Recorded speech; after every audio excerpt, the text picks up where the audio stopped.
que ele está organizado? Ele está organizado em dois grandes segmentos.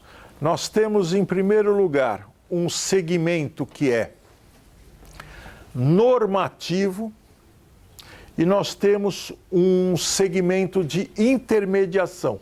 O que seriam esses dois segmentos? O subsistema normativo, ele vai deitar normas, ele vai criar normas, ele vai fiscalizar e, eventualmente, ele pode até operar. Então, eu tenho aqui Conselho Monetário Nacional. O Conselho Monetário Nacional é que coloca, é o órgão máximo desse sistema monetário, sistema financeiro nacional. É o Conselho Monetário Nacional, por exemplo, que dá o orçamento, que diz quanto de títulos poderão ser emitidos pelo Tesouro. É o Sistema Financeiro Nacional que vai dar normas para o funcionamento dos bancos. É o Sistema Financeiro Nacional que vai, que vai organizar qual que vai ser o comportamento e atuação do Banco Central. Nós temos aqui, agora, Banco Central, ele funciona como banco dos bancos. É o Banco Central, por exemplo, que vai acolher contas de reservas bancárias de todas as instituições financeiras, de todos os bancos aqui no Brasil. É o Banco Central que funciona como guardião das nossas reservas em moeda estrangeira. É o Banco Central do Brasil que vai fiscalizar a atuação de todos os bancos aqui no Brasil. Nós temos a Comissão de Valores Mobiliários, a CVM, ela vai tomar conta do funcionamento do mercado de capitais. É a CVM que vai ver como que estão atuando as bolsas, é a CVM que vai ver como que as corretoras elas estão atuando e vai colocar normas de funcionamento e de comportamento que devem ser seguidas por essas instituições.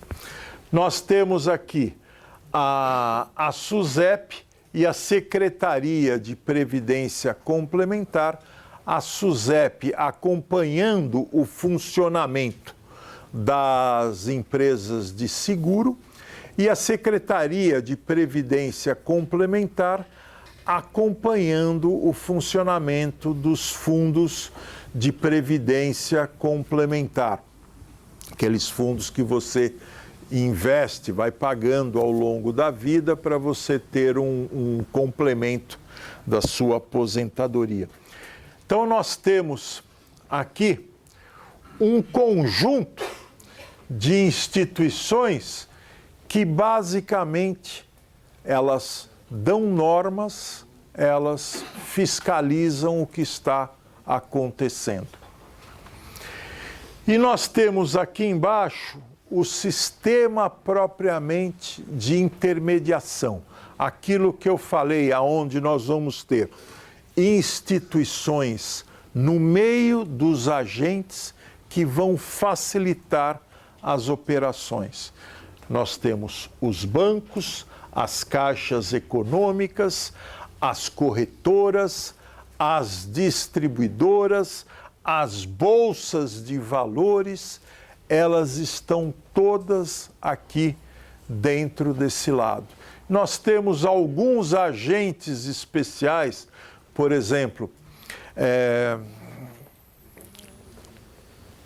agentes autônomos de investimento, que fazem parte desse sistema de intermediação e ajudam na captação de recursos, ajudam ao funcionamento do sistema.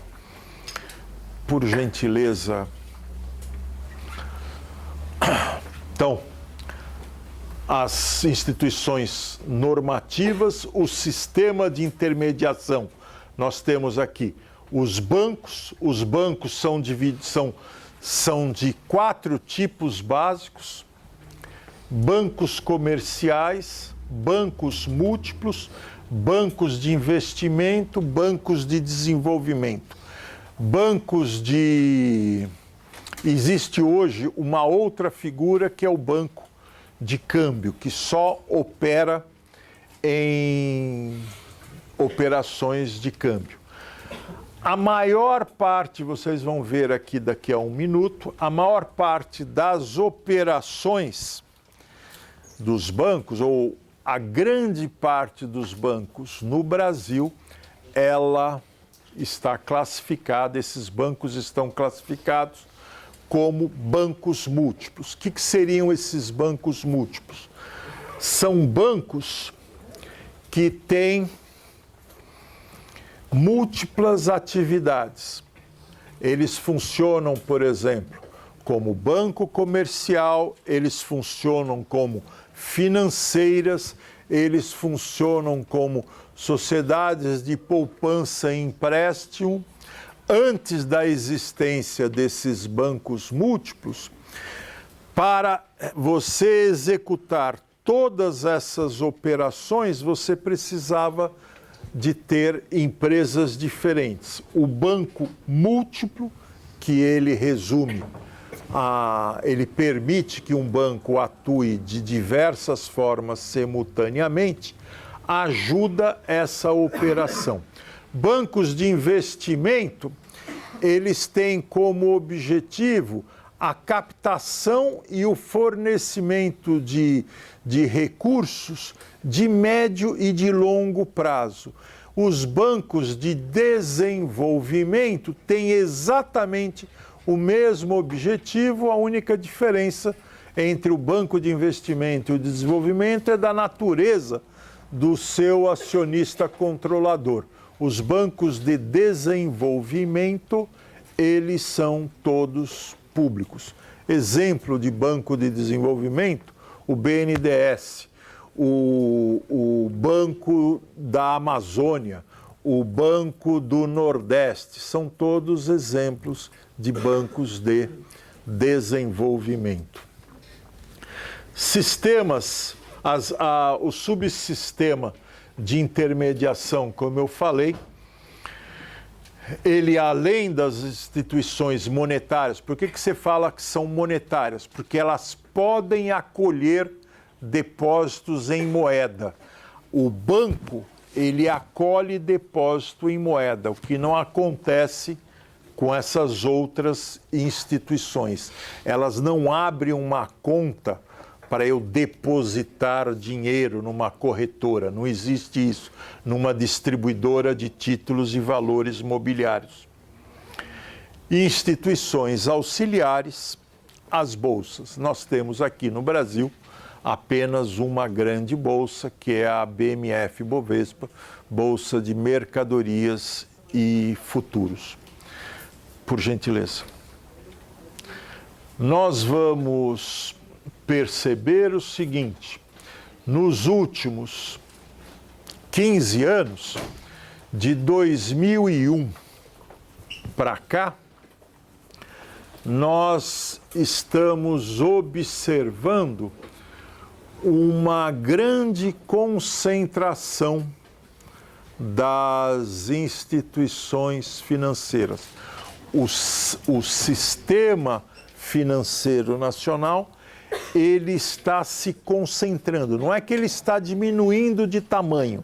Ele diminuiu sim de tamanho, mas hoje o que nós estamos observando principalmente é uma concentração. Basta olhar, por exemplo, o seguinte: nós tínhamos participantes do Sistema Financeiro Nacional ao final de 2001, 2.500 instituições. Nós temos hoje, ao final de 2015, 1.800 instituições, uma queda de 670 instituições ao longo desses 15 anos. Essa queda, ela está praticamente distribuída em todas as categorias. Por exemplo, se nós formos olhar aqui o que aconteceu com os bancos múltiplos, em dezembro de 2001 nós tínhamos 153 bancos múltiplos atuando aqui no Brasil. Hoje nós temos 132 bancos, uma redução de 21. Por que está reduzindo? Os bancos estão quebrando? Alguns sim, mas basicamente você está tendo um processo de formação cada vez maior de conglomerados. Por exemplo, algo que aconteceu há pouco tempo, o Itaú e o Unibanco, eles se juntaram, eram dois bancos separados, cada um tinha uma atuação, e em 2008, o Itaú e o Unibanco resolveram se juntar e hoje eles funcionam com um banco apenas.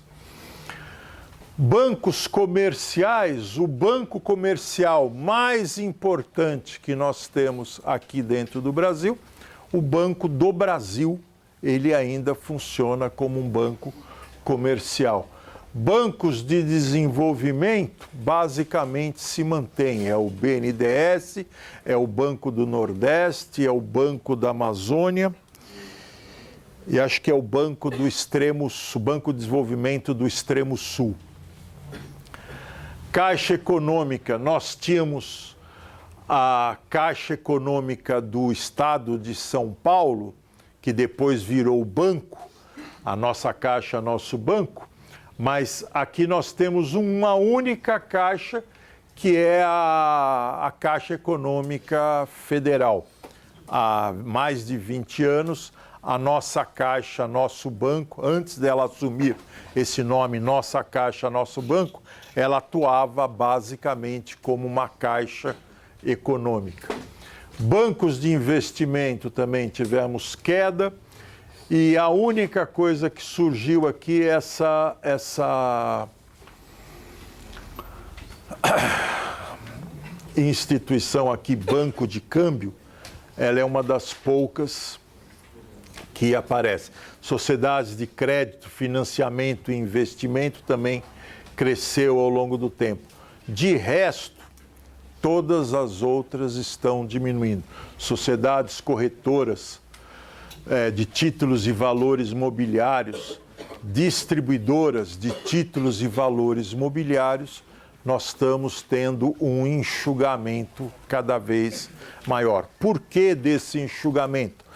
Por vários motivos. Em primeiro lugar, para fazer frente à concorrência, uma das formas de você fazer é se juntar em instituições cada vez maiores. Segundo lugar, nós tivemos, com a redução das taxas de inflação extremamente elevadas, nós tínhamos um sistema financeiro que era ele era superdimensionado, e esse superdimensionamento ele precisou ser repensado à medida que você vai reduzindo as taxas de inflação. Outra questão que existe, a questão referente às mudanças tecnológicas, a existência cada vez mais de avanços tecnológicos no processo de intermediação e captação de poupança está tirando espaço das instituições financeiras. Por exemplo, sociedades corretoras, elas tiveram nos últimos 15 anos uma mudança brutal no seu funcionamento com a introdução daqueles sistemas de home broker e sistemas de negociação, aonde você, investidor, emite sua ordem sem passar a ordem via telefônica, via telefone para alguma instituição financeira. Você consegue direcionar a sua ordem eletronicamente direto para as corretoras. Isso daqui mudou rapidamente o perfil das sociedades corretoras e nem todas perceberam essa mudança, e nós temos aqui um processo de redução do número de instituições. Bom, Denise, basicamente seria isso que o que está lá na frente são as funções das principais instituições do sistema normativo, que é o que eu falei. Se alguém tiver alguma questão, alguma dúvida, alguma pergunta, eu estou à disposição para falar. Se não, damos por encerrado.